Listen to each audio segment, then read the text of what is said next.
નમસ્કાર, હું વીડી બાલા, પ્રમુખ નવરંગ ક્લબ રાજકોટ।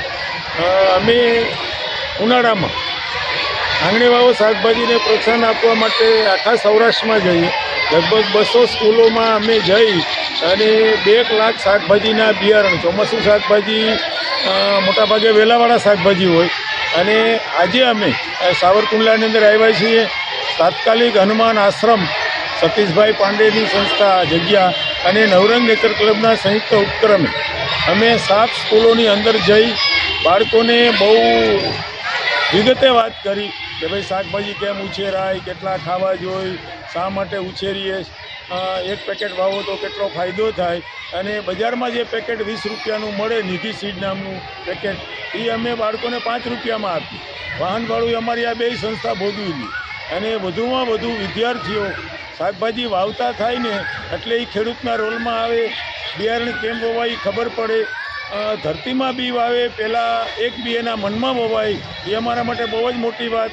અને બાળકો પોતાને ત્યાં શાકભાજી ઉછેરે, કેમ કે શાકભાજી રોજની જરૂરિયાત છે।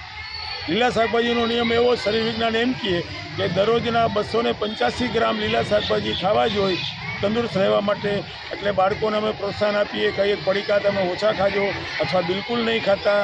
અને બી વાવવાથી ફાયદો એ થાય કે બી કેમ વવાય એ ખબર પડે, માટી સાથેના સંપર્કો વધે, એટલે ધરતીમાં સાથેના સંપર્કો વધે, તડકાનો લાભ મળે, થોડોક શ્રમ કરવો પડે, અને આટલું કર્યા પછી એને મોબાઈલમાંથી જે સમય બાળકો પસાર કરતા હોય, મોબાઈલમાં એને જવું જ ન પડે।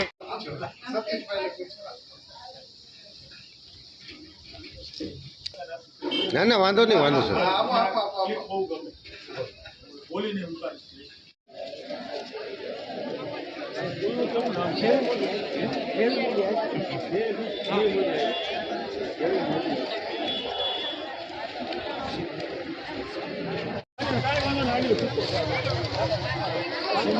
કેવા આવવાની